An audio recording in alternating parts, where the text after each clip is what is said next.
Yan. Good morning po sa bawat isa sa atin. Morning. Kamustahin nga po natin ang ating mga katabi. Yan. I'm sure. Excited po ba ang bawat isa? Mukhang kita naman po. Yan. Praise God. Excited ang bawat isa. Pero, as always, may i-share lang po ako sa bawat isa. Alam niyo po, sabi daw po sa Bible, sabi dun sa nabasa ko, isa daw po sa napakasayang book na naisulat ay yung book ng Philippians. It is a warm and kumbaga kung babasahin po natin yun, talagang makakaramdam tayo ng kasiyahan, ng joy. At sinulat po ito ni Apostle Pablo na kung saan nung sinulat niya po yun, hindi po siya nasa vacation mode, hindi po siya nasa success moment ng life niya. Instead, nasaan po siya? Nasa prison cell po siya. I don't know, hindi ko alam kung ano yung feeling kasi hindi pa naman po ako. At ayoko pong mapunta dun sa sitwasyon na yun. Pero knowing, meron tayong awareness na kapag nandoon ka, talaga naman, napakalungkot po, di ba po? Kasi si Pablo po, that time is limited, uncertain yung yung sitwasyon niya. At parang mukhang dadaan pa siya sa paglilitis at pwedeng ikamatay niya. Sa atin po, kadalasan, yung joy natin nakadepende sa sitwasyon ng buhay natin. Pero, hindi po nga dapat maging ganun. Dapat po, sa perspective ng isang tao. Okay po? What I mean is, dapat po, yung minsan yung kadalasan na pag ang buhay natin is okay din po tayo. At kung minsan naman, pagka hindi maganda yung sitwasyon, ang nagiging reaction or nagiging gesture natin is baksak tayo. Tinuruan po tayo ni Pablo dun sa kanyang, kung paano niya sinulat yung Pilipos, yung pagiging grounded internally. Yun di pong kahit wala pa po yung mga answered prayer natin, ayos pa rin. Pwede pa rin po tayo magkaroon ng peace. Kahit magulo yung sitwasyon, meron pa rin tayong kapayapaan sa puso natin. At kahit po na parang andyan lahat ng storm, pwede pa rin po tayo maging payapa at makapagpuri sa ating Panginoon. Amen po. Sabi po doon, nung nabasa ko yun sa Pilipos, sabi niya, ang buong liham ay larawan ng nag-uumapaw na kaligayahan. Nag-uumapaw na kaligayahan at taimtim na kagalakan ni Pablo kay Kristo kahit na nasa bilangguan siya at sa panganib na kamatayan. Despite na pinagdaanan niya, nakapagsulat pa rin siya ng libro na kung saan ma-encourage niya yung mga taga-Pilipos na patuloy na mabuhay. Sa atin po, sa ating sitwasyon, minsan po, nababound tayo ng circumstances ng buhay natin. Amen po. Pero tandaan po natin, we can still find joy. We can still find peace. Kahit nandun tayo sa sitwasyon. Kasi po, hindi po reward ang joy. It is a decision. So the moment ma-realize natin na parang na nagagapi tayo or natatalian tayo ng sitwasyon, lagi po nating iisipin na magkaroon tayo ng control para or makontrol natin yung sitwasyon na yon para hindi tayo makontrol ng mga problema sa ating buhay. At sa umagang ito, naniniwala ako, ang bawat sa atin, ano man yung pinagdaraanan natin, mas pinili natin na makapunta tayo sa ating iglesia para makipagbigay tayo ng papuri, pasasalamat sa ating Panginoon. Amen po ba? Amen. So tayo po tayong lahat, kung ano man yung sitwasyon, kung ano man yung problema, o ano man yung, good kung maganda yung sitwasyon natin at meron tayong mga successes. Pero kung kabaliktaran man yun, rest assured tayo sa Lord kasi mas inuna natin ang magpuri sa ating Panginoon. At wala tayong reason para hindi tayo makapag-utter ng praises sa ating Panginoon sa umagang ito. Amen po? Let us pray. Heavenly Father, we praise you and we thank you, Lord. Salamat po, Panginoon.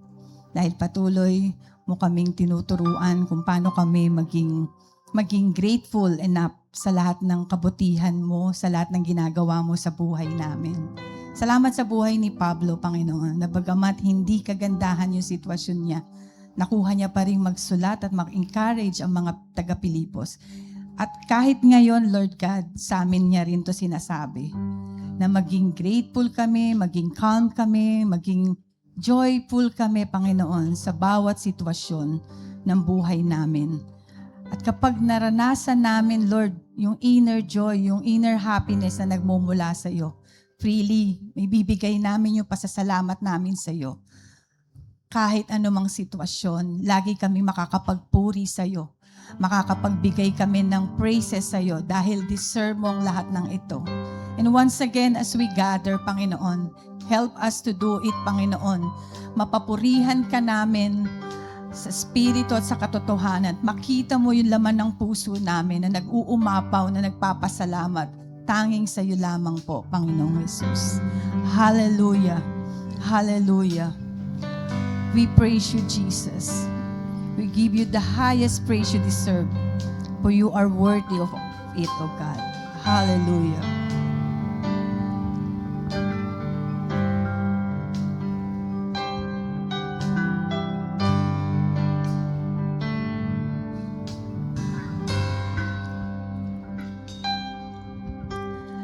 There is no one else who is worthy of our praise.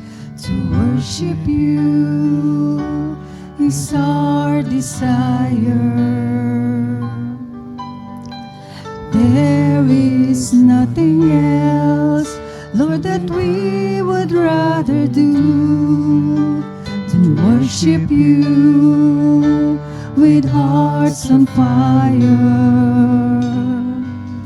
Lord, when we behold your face in all your splendor, we will lift our voice and sing our praise to you.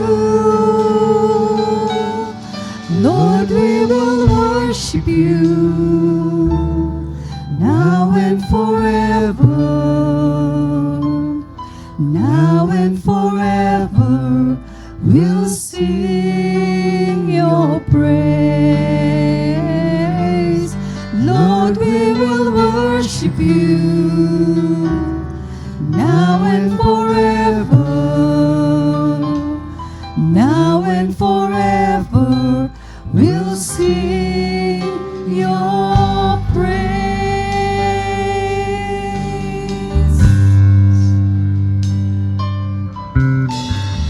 There is no one else who is worthy of our praise. To worship you is our desire.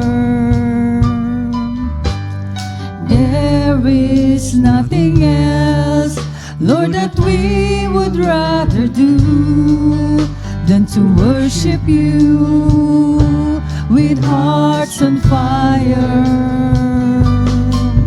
Lord, when we behold your face with all your splendor, we will lift our voice and sing our praise to you. Lord, we will worship you now and forever. Now and forever we'll sing your praise. Lord, we will worship you now and forever. Now and forever we'll sing your praise.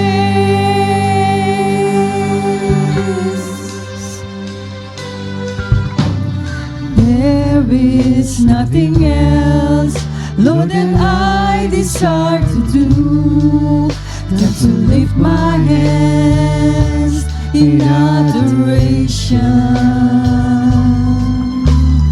There is no one else who could do the things you do.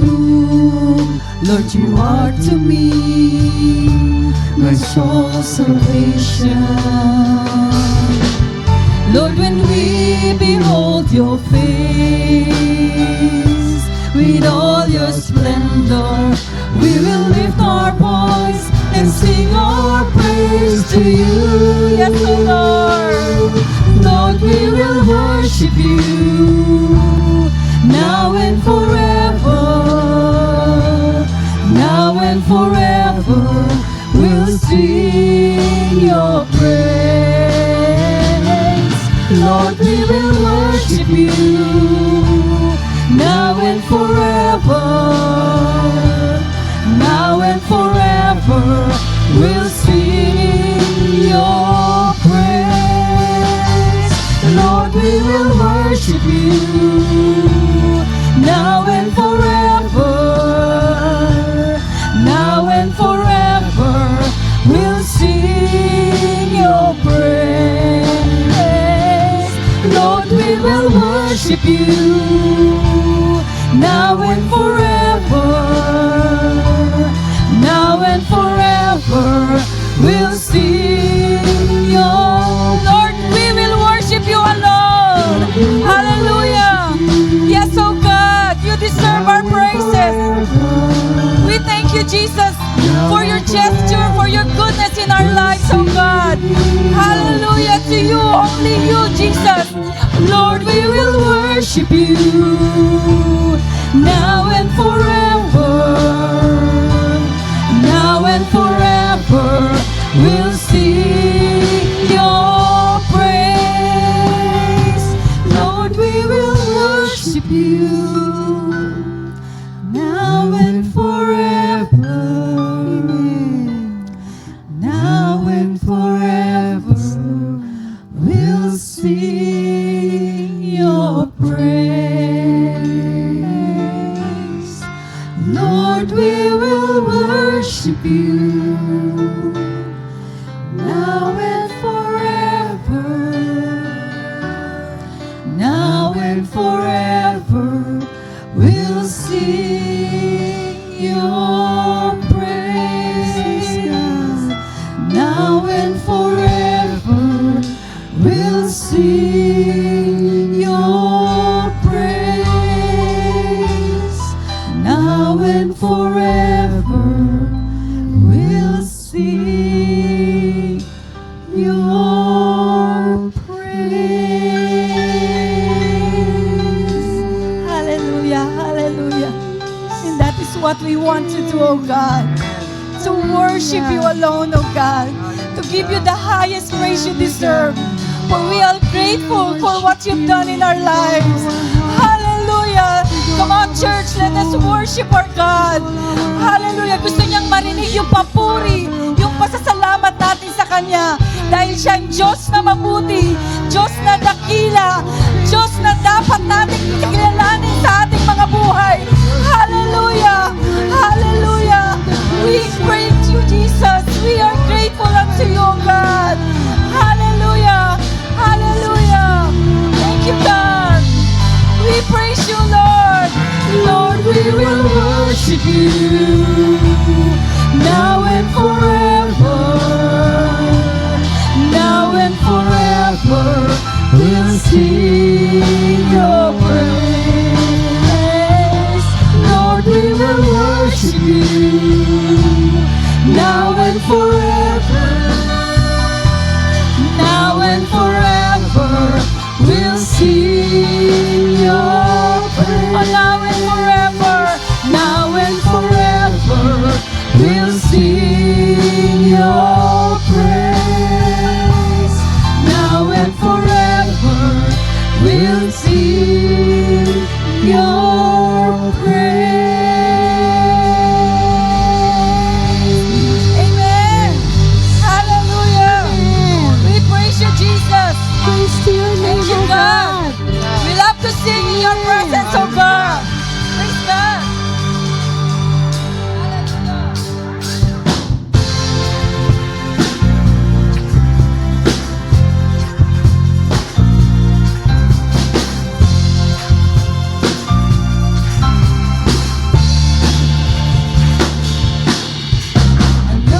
sweet Savior,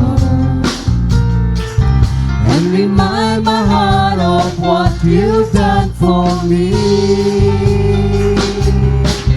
When I think of all the ways that you've been faithful,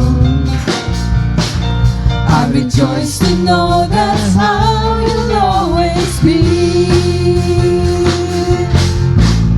Always, forever and ever, you will be my God. You will always be the shepherd of my soul.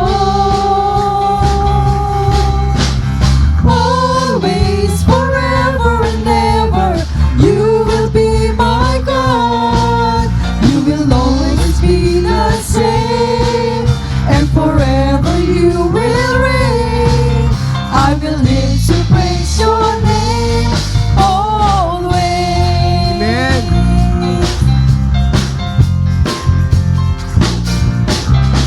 I love to sing your praises, my sweet Savior, Amen, Lord. and remind my heart of what you've done for me.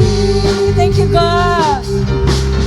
When I think of all the ways that you've been faithful, I rejoice to know that's how you'll always be. Always, forever and ever, you will be my God. You will always be the shepherd of my soul. Always, always, forever and ever, you will be my God. You will always be the same, and forever you will reign. I will live to praise your name always. Always, forever and ever, you will be my God. You will always be the shepherd of my soul. Always, always, forever and ever, you will be my God. You will always be the same, and forever you will reign. I will live to praise your name always. You will always be the same, and forever you will reign. I will live to praise your name always. You will always be the same. You will always be the same, and forever you will reign.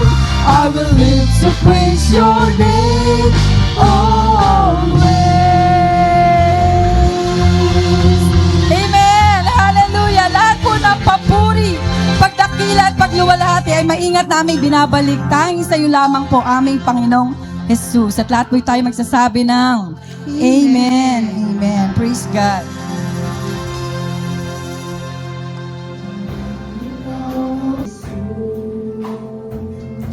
Check. Ayan, good morning po sa ating lahat. Tunay po na talagang nakakagaan ng loob at ang saya na magpuri sa Panginoon natin. Ngayon naman po, dadako po tayo sa ating testimony. Kung meron po man sa atin na gustong mag-testimony, magpasalamat po sa mga nagawa ng Panginoon sa buhay nila. Welcome po tayo. Welcome po yung stage natin. Wala pong mahihiya. Hindi na kailangan mag-ano. Morning, na naman ako. Katulad nung message ni Sis Len, kahit ano yung pinagdaraanan natin, huwag tayong ipagpatuloy natin magpasalamat sa Panginoon. Patuloy tayo magpuri sa Panginoon. Gusto ko lang po talagang pasalamatan si Lord kasi si Tenten po kasi nagdo-dorm. So, pag nag-dorm na po ang isang anak niya, expect na po natin na additional gastos po yun. Pero alam niyo, praise God, hindi pa ako nagsisimulang magbayad. May nagsabi sa akin na, sige, sagot ko na yung 50% nung ibabayad doon sa tuition. Sa pagdodorm niya. Kaya sabi ko talaga, Lord, hindi pa kami nagsisimula magbayad, pero kumikilos ka na. Kahit nasabihin pa po na ang dami naming pagkukulang sa Panginoon, pero yung faithfulness niya talaga po sa amin, hindi po kayang tumbasan ng ordinaryong tao o ano. Talagang walang hanggang pasasalamat sa Panginoon. At isa pa pong good news ko po, fit to work na po si Glenn. Kaya nagpapasalamat po ako. Pero mas higit po yung pinagpapasalamat ko kasi nung nag-church po siya, nung kami noon Sunday, sabi niya, May, kuha ni Sis Ann ang pagme-message ni Pastor Alex. So very grateful po talaga ako kasi sabi ko mukhang hindi namin iiwan yung church. Kasi nga yan po talaga yung ano ko. At mula po nung nag-testimony rin po ako nung last time na yung nagbanggit na po siya na try natin mag-church sa iba. Wala na po siyang binanggit mula noon. Kaya nagpapasalamat po ako sa prayers niyo na kasi kayo na yung kinagisnan ko rin pangalawang pamilya. Kaya sabi ko nga, dito na namatay si Nanay Chet, dito na lang din tayo. Pero so far po talagang wala po na nabanggit. Kaya po, laking pasasalamat ko sa Panginoon kung ano man yung pinagdadaanan natin, kung ano man yung kasayahan natin, kung ano yung kaligayahan na nararamdaman natin, at kung ano man yung mga hindi magandang pangyayari, huwag nating kalimutang magpasalamat sa Panginoon at magpuri sa Kanya. Thank you, Lord. Ayan. Praise the Lord. Talagang napakabuti po ng Lord natin. Meron po bang gusto mag-testimony? Ayan, sige, ako na lang po muna. Ano po siya parang nire-remind po sa akin lately ng Lord na sobra yung grace niya. Yung mga bagay na, specifically yung parents ko. Kasi, sa work kasi, ang tingin nila sa akin, tsaka ibang mga kilala ko, parang spoiled na bata. Yung laking mayaman, ganyan.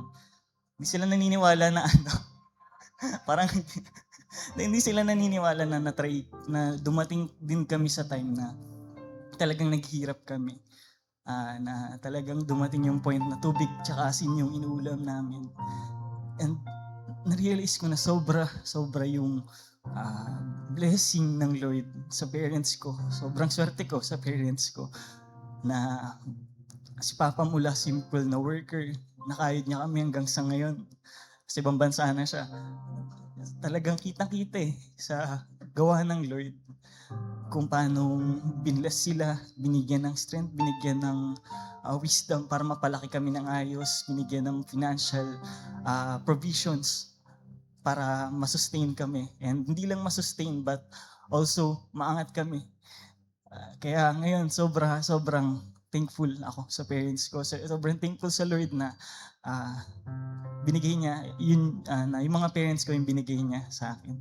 Kaya ayun, parang hindi ko na siya na-appreciate lately or hindi ko siya nabibigyan pansin lately. Kaya ayun, sobrang thankful sa Lord na nire-remind niya ako na mabuti siya and talagang tama, perfect yung sino yung mga tao na ibibigay niya para sa iyo. Ayan po. Meron pa po ba sa atin? Si Oreo daw gusto. Ano? Matakas boy. Good morning po. Walang iyakan to, promise. Pero gusto ko lang po magpasalamat kasi matagal ko pong pinagpipray ito. Matagal po akong nagstay lang sa bahay dahil wala pa pong pan-tuition. Wala pa rin pong pan-tuition pero naging faithful po ang Lord na tawag dito. Walang moment na nagutom ako or kahit kahit pang kape hindi ako nawalan. Kahit zero na po kami na pagkape pa rin. Pero ayun po, grateful din po kasi may work na po ako. Kaya kulay troso na po ako eh. And at first po, medyo na-culture shock po kasi grabe po talaga yung lifestyle ng mga coworkers ko doon. And medyo draining po sa first 3 days. Pero andun pa rin po yung Lord in the midst of it. And nakita ko po yung goodness ng Lord. And sinabi niya, sa word na reveal niya sa akin sa Isaiah 52 verse 12 na verses 11 and 12 na depart, go out from there, touch no unclean thing, go out from the midst of her. Be clean, you who bear the vessels of the Lord. For you shall not go out with haste, nor go by flight. For the Lord will go before you, and the God of Israel will be your rear guard. And it gave me hope po, kasi akala ko hindi na ako makapag-minister. Kasi Wednesday po talaga yung off ko originally.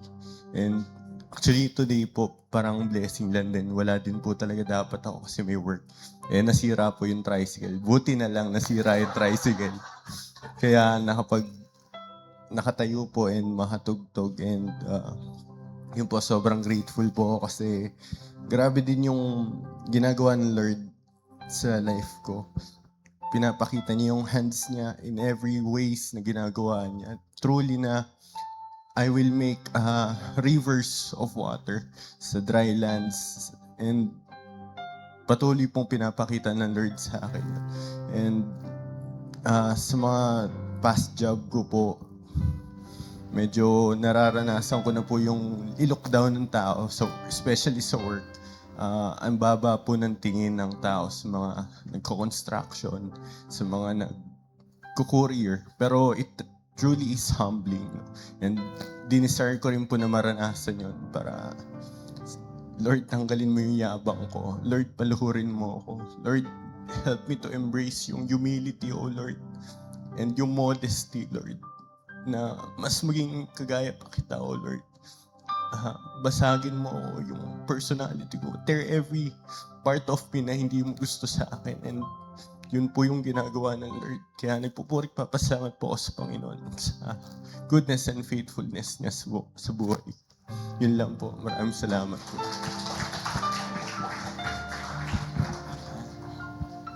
Ayan po, narinig naman po natin yung mga testimony ng mga kapatiran natin. So I'm sure marami pa po sa atin na gustong mag-testimony.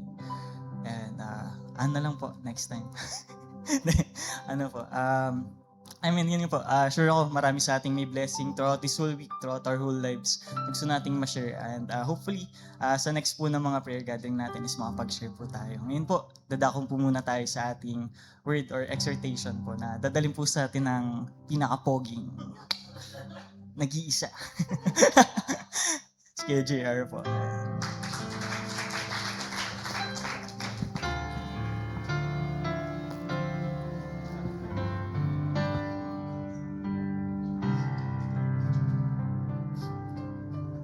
Ayan, maraming salamat po. Grabe naman yung pinaka-pog. Amen po ba? Ay, walang nag-amen. Grabe kayo. Ayan po. So, purihin po ang Panginoon for this opportunity na makapag-speak po sa inyo. Kaya lang, bakit po ang dami po ninyo? Sabi ko, kailan na magsasalita, parang service na po to. So, ayan po. Dami pong opportunity, ang dami pong pagkakataon na inopen po sa akin yung magsalita po. And I always make excuses. I always decline po. Even nung buhay pa po si Pastor. But right now, maybe this is the right time to speak. We will just share lang naman yung goodness and yung kabutihan po ng ating Panginoon. So, sa umaga pong to, I want to let us start. Pasensya na po. So, sa buhay po natin, kapag when we are making requests po, when we are asking people for favors, di ba po, it always feels good kapag nakaka-receive po tayo ng yes. Kapag may tinatanong po tayo, nakakuha tayo ng yes, ang sarap po sa pakiramdam. Or kapag may mga request po tayo, we receive a yes from them. Napakagaan po, di ba? We feel good. Sa mga nagtatrabaho po, agaya ko before, nung wala po akong trabaho, looking back, 8 months, wala po akong trabaho. And nung finally, nung nag-apply po ako, and sabi ng employer ko, yes, You are hired. Ang sarap po sa pakiramdam. May pangkape na. Ah, yung mga naghahangad po ng promotion, di ba po? Ang sarap sa pakiramdam when we apply. Sabi ng boss natin, yes, you will be promoted. Sa mga graduate po, this is school year. Ang daming nakatapos, di ba po? Yes, yung mga subject na akala natin babagsak tayo. Akala natin 75 tayo. Akala natin ulitin natin yung subject na yon. Pero sabi ng professor natin, yes, makakapasa ka. Ganun rin po yung mga gala po dito. Yung mga may gusto po lagi nagta-travel, di ba po? Kapag naka-avail tayo ng seat sale, ang sarap po, di ba? Yes, makakapag-travel kami. Yung mga nag-a-apply ng visa, di ba po? Wala pa mang approve ng visa, bumili na ng ticket. By faith, di ba po? So, yes, kapag na-approve yung visa, finally, makakagala na po tayo. And in our Christian life, in our Christian walk po, di ba? Ang sarap kapag may pinagpipray tayo, we receive a yes from the Lord. Di ba po? Kapag ang kagaya po kanina ng mga testimony na narinig po natin, those are yeses sa ating Panginoon. Di ba po? We testify about it, we share about it, and nothing bad about that po. In fact, yan po yung nais ng Panginoon na gawin po natin, to share His goodness, to testify kung gaano po kabuti ang Panginoon. Pero our life and our Christian walk will not always be a yes. Amen po ba? Diba? So, tingnan naman po natin sa perspective po when the situation na hindi naman po yes yung marireceive po natin sa Lord. So, pag-aralan po natin sa umagang to when God says no. Diba po? Ang dami. Siguro, tanungin nyo po yung katabi nyo or kayo po mismo mag-isip kayo, ano yung mga prayer requests na until now, ang tugon ng Panginoon ay yes. I know. Meron po ba? Amen. Meron po ba? May mga no? Amen po. So how should we handle po ng no po galing sa ating Panginoon? At sa umaga pong to, this is part of my devotion po. Ang text po natin ay nasa Psalms 37 verse 4. So ito po ang, when God says no, hope in the Lord and keep His ways, He will exalt you to inherit the land. Actually po, yan na po mismo yung sagot dito po sa tanong po na, or the situation po when God says no. Diba po? We just have to hope in the Lord. We just have to trust in God. We just have to, kailangan lang po nating umasa sa ating Panginoon. Amen po ba? So yun na po yung sagot. Hope in the Lord. Manalangin po tayo. Biro lang po. Himay-himayin po natin. Ano po yung sinasabi ng Panginoon sa verse po na yan. So when God says no, when we receive a no from the Lord, how should we respond? What should we do as Christian and as follower ni Jesus? So kukunin ko po ang ibang translation. 2 points lang po itong pag-uusapan po natin. So pag binasa po natin siya sa other translation, sa ESV version, ang sinasabi po doon is wait for the Lord. So we have to wait po sa ating Panginoon. Keep His promise. He will exalt you to inherit the land. So how we should respond when God says no? So we have to wait for the Lord. It may be that on that particular season po ng buhay po natin, God is saying, anak, no. No yet for this season. Not yet for this season. For this season, no muna yung tugon ko sa iyo. Bakit po mga kapatid? Because God is preparing us. He is preparing you internally. He is preparing tayo sa ating mga sarili mismo. We have to realize po mga kapatid that our life is made up po of different seasons. Sabi po yan sa Ecclesiastes, there is a season for everything. So, nasa ang season ka ngayon kapatid? Are you in the abundant season? Are you in the dry season? Are you in the full season? Are you in the waiting season? Kung nasaan ka man sa season na ito mga kapatid, sabihin mo sa kapatid mo, dyan ka nais ng Panginoon. Amen. So God is preparing us po. When God says no, He wants to prepare us internally mga kapatid. Maybe God wants to form us. God wants us to develop certain characters sa sarili po natin. He wants to develop certain attitudes sa sarili po natin. Because wala po tayong kakayanan, wala pa po tayong ability to keep that certain answered prayer na pinagpipray po natin. At kapag binigay po sa atin, masisira po. Instead of that thing to become a blessing, it will become a curse. So maybe the Lord is saying no at this moment, not yet my child, because He wants to prepare you. He wants you to have the characters, the right attitudes, the right habits, so that kapag dumating yung pinag-pray natin, we can flourish it, we can develop it, magagamit natin ito to glorify God more. Amen po ba? So, maybe we are praying for a position. Sa mga nagtatrabaho po dito, maybe we are praying for a promotion. But that promotion would require you to handle people. So kung mag-handle po tayo ng mga tao, which means po kailangan maging considerate po tayo. We should know to be considerate sa ibang tao. Kung perfectionist po tayo, alisin po natin yung maging perfectionist po natin.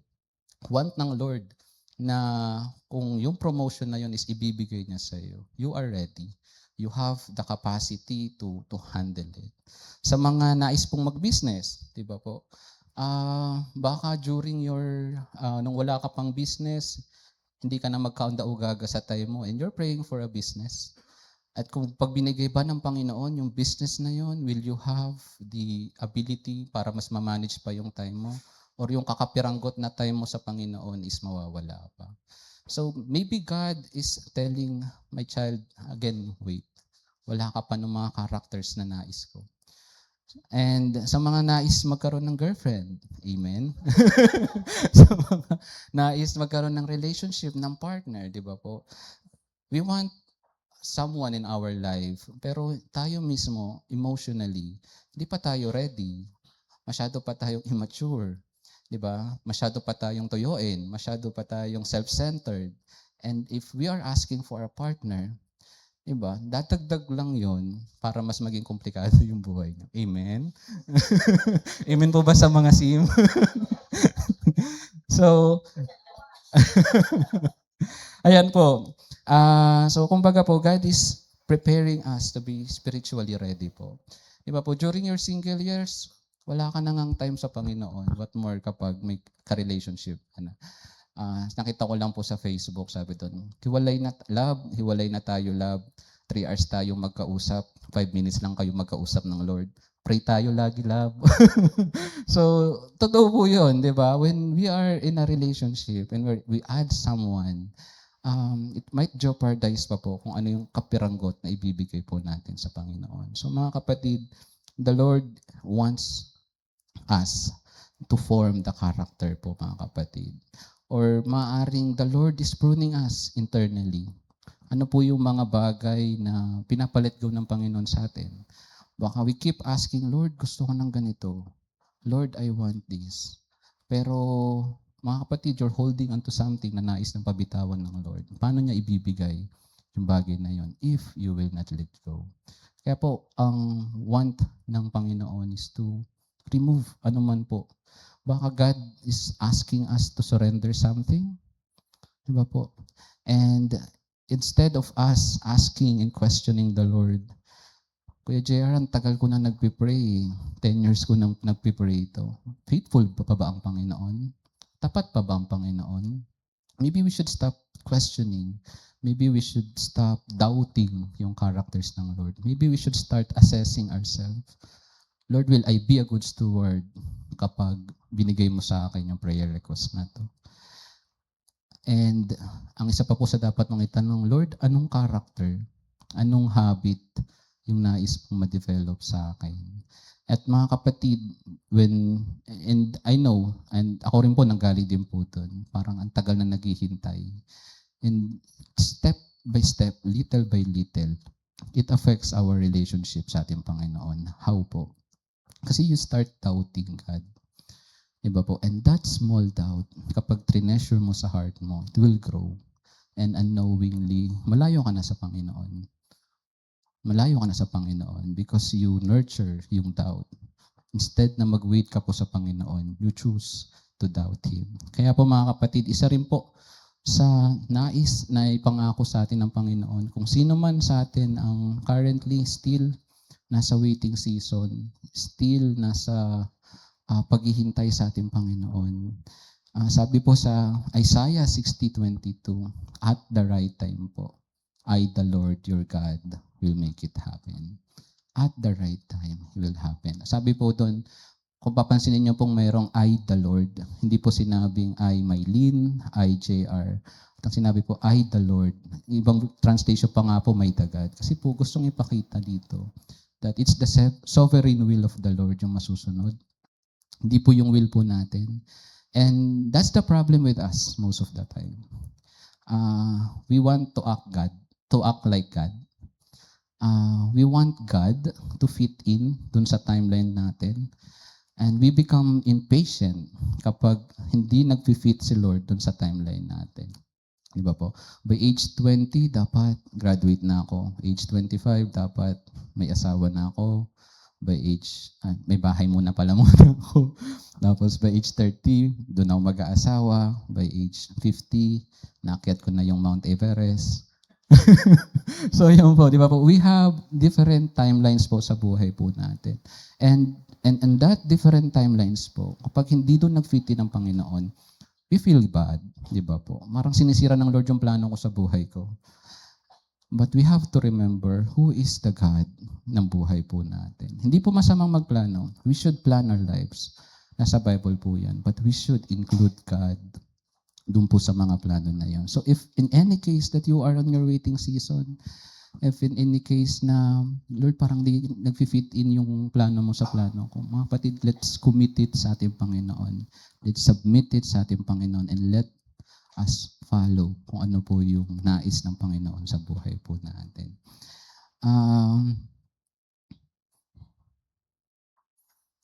Ayan po. And we should guard our hearts po. Gaya nga po ng sabi ko kanina. Because if we will let it flourish, mga kapatid. I've been there. Lord, I keep on waiting, Panginoon. Parang walang nangyayari. Little by little, napapalayo na ako sa Panginoon. I go to church, I serve, pero minsan tinatamaan ako kapag, teka lang, nakakapag-devotion ka pa ba? Do you still have time for God? Do you still pray? Do you still talk to God? Di ba po? And that's, those kinds of bad habits po, or naruin yung relationship sa Panginoon because of those doubts, because of impatience, because I grow impatient at hindi po nag-wait sa Panginoon. So right now, mga kapatid, when God says no, we have to wait po sa ating Panginoon. At sabi po dito, we cannot also force things din po.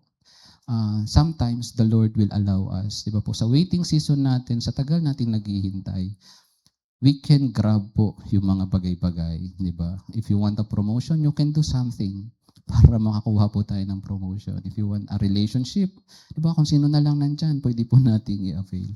But the Lord is telling us na kapag rinab po natin without Him, mga kapatid, it will not prosper. You will not have the anointing to keep that maybe for a short period of time. Masaya, but in the long run, the Lord will not be in it. And it will crumble. Ang masakit doon, kapag nadapa na tayo, sino pa sisisihin natin? Si Lord pa. Ikaw kasi Lord, inalaw mo kasi. Pero it is only us who desire that. It is only us who grab because of our impatience. Kaya mga kapatid, God wants us to assess right now. Ano yung mga prayer na tinalikuran mo na? Ano yung prayer ngayon na hindi tinutugon ng Panginoon? At sinasabi ng Lord, anak, hintay. That is affecting your relationship sa ating Panginoon. And even in the Bible po, there are several people in the Bible who waited po sa ating Panginoon. Let me share a few. Si Abraham po. Si Abraham po is known as the father of faith. Ayan. He's known as the father of faith. Pero bago po siya maging father of faith, he waited for 25 years bago natupad yung pangako sa kanya. He was 75 years old at the time nung pinangakuan siya ng Lord na magkakaroon sila ng anak. Diba? And he waited 25 years bago na fulfill yung promise na yun ng Panginoon. So, pati 25 years kang maghihintay, di ba? Ang tagal nun, young pro ka na, kung hindi man nakapag-asawa ka na. So, ganun po katagal. But through that waiting season, because Abraham waited for the Lord, ang kinoin po sa kanya is he is the father of faith. So, yun po yung dinevelop na character, yun po yung dinevelop na quality ng Lord kay Abraham. Na-develop yung faith niya sa Panginoon in that waiting season. So, on our waiting season ngayon, is God wants you to develop the faith? Maybe you need to have more faith, mga kapatid. Maybe He wants us to trust Him fully, mga kapatid, in this waiting season. Next pong character natin, si David. Di ba po? Si David is the king of Israel. Ano po siya? Ang common na tawag sa kanya is the man after God's own heart. Pero hindi po yan naging overnight, naging man after God's own heart po siya. He also waited. At naging king po siya ng Israel. At alam niyo po gano'n siya katagal naghintay. Sabi po dun sa na-research ko, 22 years. 22 years po bago nagkaroon ng fulfillment yung pangako sa kanya that he will become king. He was 15 years old or 15 to 16 years old nung inanoint siya ni Samuel. Kaya po kahit si Samuel in doubt, ito ba yung magiging hari? Di ba? Physically, experience-wise, kumbaga po nakakapag-doubt na siya yung magiging king. But after 15 years, naging hari po siya ng Judah. And after that, after 7 years, naging hari po siya ng buong Israel. Pero hindi po lang naging basta-basta naging hari po siya. Napakarami pong pinagdaanan ni David. Naging general siya ng mga sundalo, pumatay siya ng mga oso, ng lobo, before po that. At yung pinaka-ultimate po, bago siya naging hari, muntikan na siyang ipapatay ni Saul. Muntikan na siyang mapapatay ni Haring Saul. Kung sa pelikula po or sa TV series, may Game of Thrones. Sa Bible din po, may mga stories po ng Game of Thrones. At ito po yung kay David. Agawan po ng trono bago po siya naging hari. But kahit po dun sa waiting season na yon, in that 22 years, David did not let that waiting season to bring him away from the Lord. During that 22 years, he write psalms para sa ating Panginoon. Marami po doon mga psalms and songs. During that time po na sinusulat niya yun, hinahabol siya ni Saul para patayin. And yet, he chose to worship God. Yet, he chose to have faith sa ating Panginoon. So maybe po, yan yung nais ng Lord sa atin sa umagang to. Despite of our waiting season, God, anak, in your waiting season, will you still worship me? Will you still serve me? Will you still dedicate your life to me? Amen po ba? And lastly po si Joseph the Dreamer. Di ba po? Si Joseph the Dreamer, ganun din. He waited for so long. Ang pinangako po sa kanya ng Panginoon, nagkaroon po siya ng vision, ng dream, that the sun, the moon, and the stars will bow down sa kanya. At nagkaroon po ng katuparan itong dream po na to after 22 years din po. 13 years siyang slave. Nagkaroon, after na maging slave, doon po siya na naginip. Naging head po siya sa Egypt. Second in command. 7 years ng sagana. And then after 2 years po ng famine, doon lang po natupad nung wala nang makain yung mga kapatid niya at pumunta po sa Egypt. So 22 years din po yung hinintay ni Joseph bago po nagkaroon ng katuparan ang pangako po sa kanya ng Lord. At hindi po madali yung 22 years na yon, mga kapatid. 22 years, hindi po madali, di ba po? Nung binigay sa kanya yung dream na yon, anong nangyari?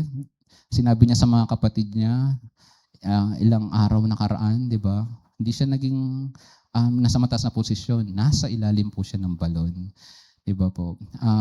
At binenta siya as a slave. Nung slave po siya,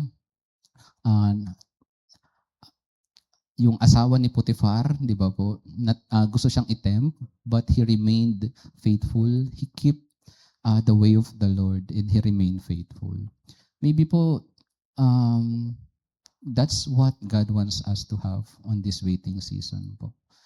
He wants us to have the faith He wants us to be faithful, to remain faithful po, to still become righteous, mga kapatid, while we are waiting on our waiting season. And after that, nangyari po yung pangako ng Lord kay Joseph. Naging second in command po siya sa buong Egypt. And because of the life of Joseph po, naging way yun para makasurvive po yung lahi po ni Abraham. So, naging way po yun para masustain sila. At nung nasa Egypt po sila, doon po sila dumami. Kasi nung early years po nila sa Egypt, maayos naman po yung pagsesettle po nila doon. So, nakita po natin ang pattern. There will really be times God wants us to wait. And nakikita po ng Lord yung mga struggles po natin. Nakikita po ng Lord yung mga pinagdadaanan po natin. But the question is, how are we sa ating relationship sa Panginoon? Sabihin mo po sa katabi mo, kumusta ka sa Panginoon? Kumusta ka sa waiting season mo? In our waiting season, sabi po doon sa second line, wait for the Lord. At ito po yung sinasabing pangalawa, keep His ways. Are we keeping God's ways po in this waiting season? Do you still serve the Lord wholly? Do you still seek God? Do you still spend time to God? Balikan niyo po itong linggong na to. How many hours did you spend sa ating Panginoon? Did you have time to do devotion? Maybe that's the reason why God is not yet answering us. Diba po? We're not keeping His ways. We're running away sa way niya po. Kasi yun yung minsan, yun po yung madali. Yun po yung mas madaling gawin. But in our waiting season, mga kapatid, God is asking us, let us stay, let us remain in His way. Amen po ba? Meron po akong share din pong story and I want to end with this po. So meron pong isang Brazilian pilot. So ang pangalan niya po ay si Antonio Senna. So isa po siyang piloto and nagpapalipad po siya ng siyempre eroplano. So piloto nga eh. So until one day po nag-crash po yung dala niyang eroplano. Dala niya po yung Cessna plane. So ito po yung mga eroplano na maliit na may mga propeller. So nag-crash po to, ang pinag-crashan po niya ay sa Amazon. Diba po? Ang alam po natin sa Amazon para po ito yung Shopee, Lazada. Pero iba po ang totoong Amazon. So ang Amazon po ay isang masukal at mapanganib na gubat po. At doon po natrap si Antonio Senna. True to life po to nangyari po to 2021. So doon po siya natrap. And ayun po yung tsura nung eroplano niya. So, diyan po siya natrap. Sa Amazon po, mapanganib po dito kasi nandun po yung iba't ibang mga delikadong hayop. So, alam niyo po yung anaconda. Diyan po nakatira yung anaconda. Marami rin po diyang nakakalasong palaka, gagamba. Diyan rin po yung mga puma, mga jaguar. Di ba po? May nakakanta po dyan eh. Hakuna Matata. Joke lang po. In the jungle. So, ayun po. Seryoso niyo po masyado. So, dyan po natrap si Antonio Senna. So, and he prayed to God po during that time. Ang prayer niya po, syempre, is makaligtas po siya. But ang Amazon forest po, ang isa pong tawag sa kanya is rainforest. So, lagi pong naulan sa area na yan. Sabi po nila sa sobrang sukal ng gubat na yan, pag nandun ka po sa ilalim, is parang gabi na. Ganun po kasukal yung area na yan. At nandun po siya. So he's so afraid.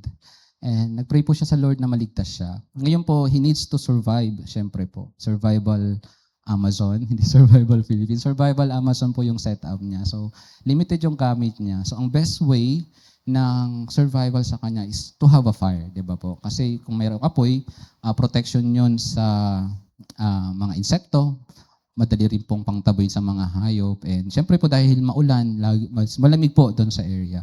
So lagi po siyang may apoy sa gabi. Ngayon po, ang pangit lang po doon sa Amazon is lagi pong naulan. Lagi pong naulan, kaya nahirapan po siyang gumawa ng apoy. So ang prayer niya po everyday, Lord, patigilin mo yung ulan. Lord, pahintuin mo yung ulan na to. Lalo pong lumakas yung ulan. Nakalipas ang isang buwan, lumalakas pa rin po yung ulan. Sabi niya, ibahin ko kaya yung prayer ko. Hindi na, Lord, siyempre naulan talaga. Pahinain mo na lang yung ulan, Panginoon. Lalo pa rin pong lumakas ang ulan.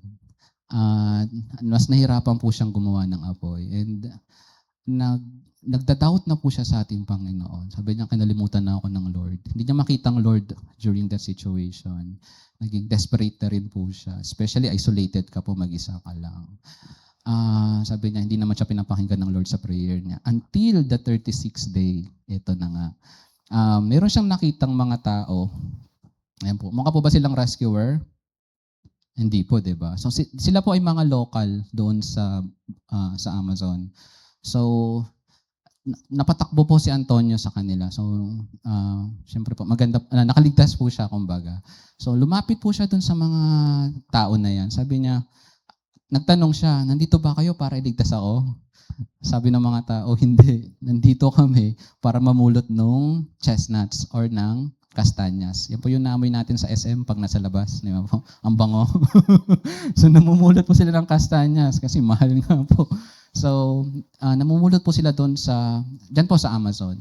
Ngayon, sabi po ng mga taong yan, we're not supposed to be here. Hindi daw po talaga sila yung usual spot po nila. Hindi po yung area kung nasan si Antonio, sa kabilang side po. Sabi nila, dahil sa lakas ng ulan, dahil sa walang tigil na ulan, tumaas po yung ilog. Nagkaroon ng way yung bangka nila para maabot yung lugar ni Antonio. The very thing na pinagpipray niyang ma-stop, yung pala po yung gagamitin para maligtas siya ng Panginoon. Diba po, nakaka-inspire. Maybe we're on that same situation right now. We want the rain to stop. Lord, patigilin mo na tong ulan sa buhay ko. Ang hirap na, Panginoon. But the Lord wants us to wait for Him, mga kapatid. Have to wait for the Lord to keep His ways, mga kapatid. Maring yung ulan na yan will bring us to our next season. Will bring us to our answered prayer, mga kapatid. So, let's not lose hope. Let's not doubt the Lord. Let's not, sabi nga po, your ways are not, His ways are not our ways. His thoughts are not our thoughts. Maybe we are like Philip, di ba po pinag-aaralan natin, masyado tayong practical. And maybe we are also like Thomas, masyado tayong nagda-doubt sa Panginoon. Mga kapatid, when God says no, mali po pala tatak title ko. Dapat po ata to when God says wait. So kung hindi ko na po kakayanin yung second point, next time na lang po. So when God says wait, mga kapatid, we have to wait for the Lord. When God says wait, you have to wait for the Lord. We have to keep His ways, keep praying, keep talking to God, keep devotioning, keep serving. Hindi ko na po in-elaborate yung dulong line, sabi po doon, and He will exalt you. And He will exalt you to inherit the land. There will be an answer, mga kapatid, at His right time, at His perfect time. Are you hoping? Are you remaining in the Lord? Kapatid, in His perfect time, He will reap, and we will be in our next season, and we will be there worshiping, praising the Lord. So mga kapatid, whatever doubt that we have, lay it down before the Lord. You don't have to carry it. If naiinip na tayo, God wants you to stretch out your faith more. Diba po? Assess our characters, mga kapatid. Ano yung gustong Lord baguhin sa atin? Maybe may pinapaalis ang Panginoon na gusto ipasuko. Then let's start surrendering that sa ating Panginoon. Amen po ba? Manalangin po tayo. Panginoon, pinupuri ka namin, pinapasalamatan, sinasamba, Lord. Salamat, Lord God, sa umagang to, Lord God, that we are reminded, Father God, that when you say wait, Panginoon ko, we have to wait on you, Father God. And as we wait, Lord, we still have to keep you, Panginoon ko, to keep our relationship with you, to keep praying for it, Panginoon ko, to keep waiting, Panginoon ko. You are not delayed, Panginoon ko. In your perfect time, Lord, you will make it happen, Panginoon ko. So, Lord, we entrust everything, Panginoon ko.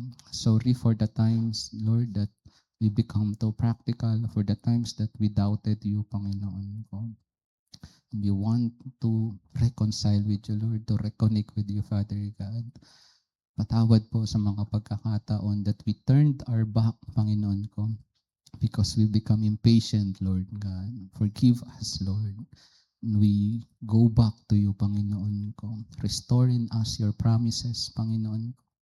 Restore in us the faith, Panginoon ko, na nais mong magkaroon kami, Lord God. And at your right time, Panginoon ko, you will make it happen, Panginoon ko. Kaya, Lord, sa inyo namin tinataas ang lahat ng ito ng may pagpupuri, pagpapasalamat. Sa pangalan ni Jesus, Amen. Ito po si Ate Faye for the groupings. God bless you, Brother JR. So schedule na po natin siya ng Sunday. Kasi pwedeng-pwede nang magsalita. Sister Ann, meron ka na pong kasama. Anyway, meron po tayong 4 na prayer request. Nandyan po sa monitor. Kaya po ngayong umaga, praise God kasi nag-check po ako ng attendance. Last time, we are 37. Today, we are 39. Ayan, 39 po tayo ngayon. Medyo marami po tayo ngayon at God's willing po ay madagdagan pa po tayo sa mga susunod na Saturday. So, magbibilang po tayo. Andyan po yung prayer request, Sunday activities natin, yung mga ginagawa natin, discipleship and worship service po natin plus ang CBH. Yung number 2 po ay yung kapangangailangan ng ating church. Nandyan na rin po yan. At number 3 po, yung prayer natin para sa church activities, yung mga ginagawa po nating moments of prayer, dial 1910, inviting non-believers. At pagkatapos po, yung number 4 ay prayer for SWCC families. Okay po? So ngayon po ay magbibilang po tayo ng 1 to 10 para po meron pong 4 na tao sa isang grupo. Pero yung pang 10 po ay 3 lang dahil 39 lang po tayo. Okay po? So bilang na po tayo ng 1 to 10. 6 si nanay.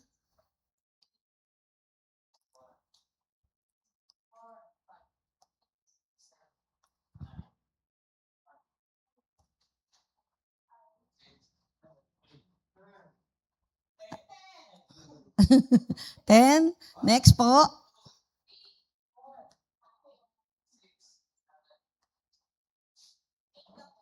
Ako, 8. Alright. So, punta na po tayo sa ating mga grupo. After po ng prayer, balik po ulit tayo dito para sa ating closing prayer and benediction. Closing prayer po. Thank you and God bless us all po sa ating pananalangin.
Good morning po sa ating lahat. Tapos na po tayong lahat manalangin.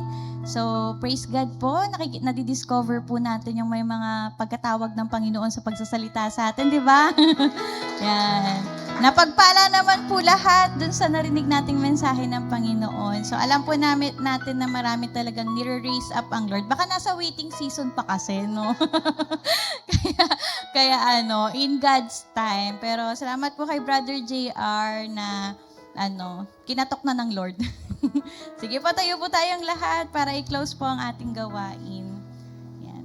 Hallelujah, Lord. Nagpapasalamat po kami sa umaga na to. Salamat sa iyong biyaya sa amin. At salamat, Lord God, sa pinakita mo sa amin sa iyong salita na ikaw ang Diyos na tapat sa amin. Marahil nasa waiting season lang kami. But in your perfect time, at nakita mong ready na kami, Lord God, you will make it happen, Panginoon. Kaya, hayaan mo po na sa bawat prayer request namin, matuto kami na lalong magtiwala sa iyo, magkaroon ng pag-asa sa iyo, at patuloy na tumingin sa iyo habang patuloy kaming sumusunod, nagpapabago, at nagsusurrender, Panginoon, ng aming buhay sa iyo. Habang kami ay patuloy na naglilingkod at umaasa sa iyong katapatan, Panginoon ko. Salamat po sa natapos na gawain namin.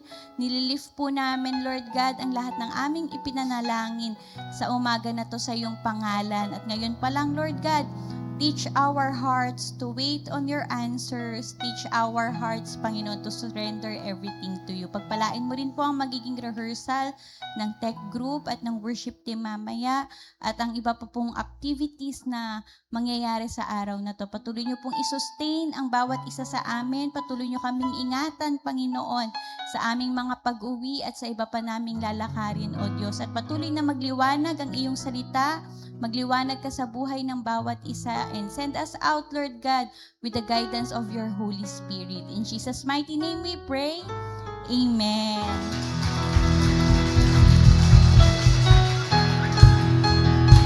Kunin niyo na po itong mic kasi hindi ko po kayo